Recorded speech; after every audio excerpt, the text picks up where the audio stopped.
నమస్కారం. ఘంటారావానికి స్వాగతం. ముందుగా ప్రధాన అంశాలు.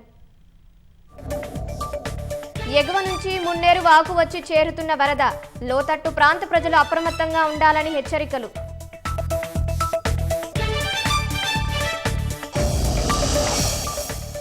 అభివృద్ధిని పనంగా పెట్టే నిర్ణయాలు ప్రభుత్వం తీసుకోదన్న సీఎం. పెట్టుబడుల కోసం దేశ విదేశాల్లో అన్వేషిస్తున్నామని వెల్లడి.